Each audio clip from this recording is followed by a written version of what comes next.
ஆண்டவராகிய இயேசு கிறிஸ்து நாமத்திலே உங்களை வாழ்த்துகிறேன். எபிரேயர் 6ஆம் அதிகாரம் 14 வசனத்தை படி, உன்னை ஆசீர்வதிக்கவே ஆசீர்வதித்து உன்னை பெருகவே பெருக பண்ணுவேன். அப்போ ஆசீர்வாதமும் பெருக்கவும் மனிதனுக்கு தேவை. இந்த ஆசீர்வாதத்தை அவரை நம்புகிறவர்களுக்கு தேவன் தருகிறார். ஆதியாகமம் 12ஆம் அதிகாரம் 2ஆம் வசனத்தை, நான் உன்னை ஆசீர்வதித்து பெரிய ஜாதியாக மாற்றுவேன்.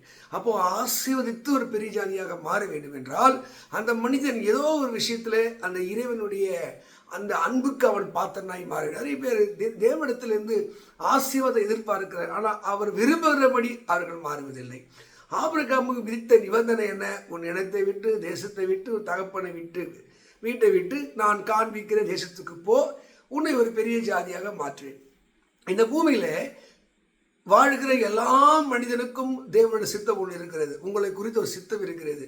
அவருடைய சித்தத்துக்கு எந்த மனிதன் இசைந்து போகிறானோ, விட்டு கொடுக்கிறானோ, அவன் வாழ்க்கையில ஆசீர்வாதம் திரளாய் வருகிறது.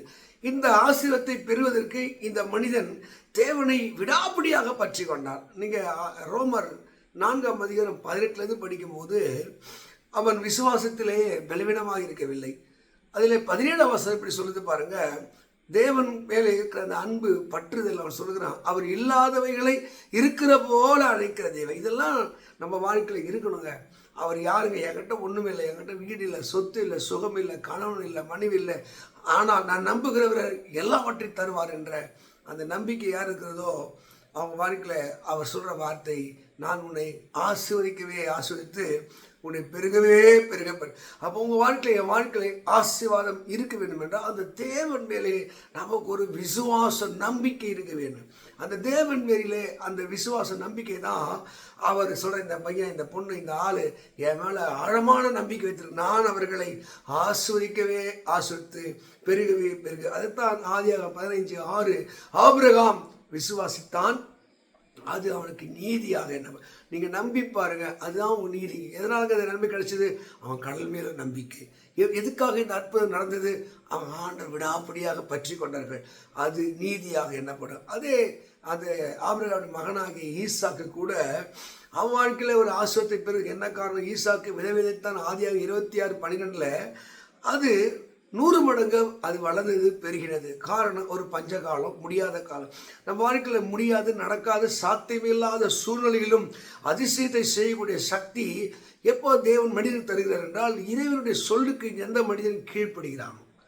ஈசாக்கு என்ன செய்தான்? அவன் கீழ்ப்படிந்தான், அந்த நன்மையை சுதந்திரித்தான், வெற்றியை கண்டான், ஆசீர்வாதத்தை பெற்றான். 2 சாமுவேல் அங்கே 5ஆம் அதிகாரம் 10ஆம் வசனத்தை படிக்கும்போது, தாவீது வர வர விரித்து வளர்ந்து மல்டி அப்படின்னு போட்டு பெருக்கத்துக்கு நேராக கடந்து போனான். அப்போ தாவீது வர வர விருத்தி அடைந்ததுக்கு என்ன காரணம்? அவன் தேவன் மேலே அன்பு உள்ளவனாக இருந்தான். அப்போ இறை அன்பு, கடவுள் மேலே ஒரு அன்பு யாருக்கு இருக்குதோ அவர்களை ஆசீர்வதிக்க அவர் தடை இல்லை, உங்களை உயர்த்துவதற்கு தடை இல்லை. ஏசாயா நீங்கள் 55:13 படிக்கும்போது, ஆபிரகாமுக்கு அருளின தாவீதுக்கு நிச்சயமான கிருபை. அப்போ உங்களுக்காக தேவன் வைத்த அந்த கிருபை அது மாறாது. அப்போ இறைவன் மேலே அப்படிக்கற்ற அன்பு யாருக்கு இருக்கிறதோ அந்த மனிதனை அவர் உயர்த்துகிறவராக இருக்கிறார். மக்களே, நீங்கள் இதனுடைய அந்த நம்பிக்கைக்கு பாத்திரனாய் மாறுங்கள். உங்களை ஆசீர்வதிக்கவே ஆசீர்வதித்து அவர் பெருகவே பெருக போகிற அந்த வார்த்தையினுடைய தேவன் உங்களை ஆசீர்வதிப்பாராக. God bless you.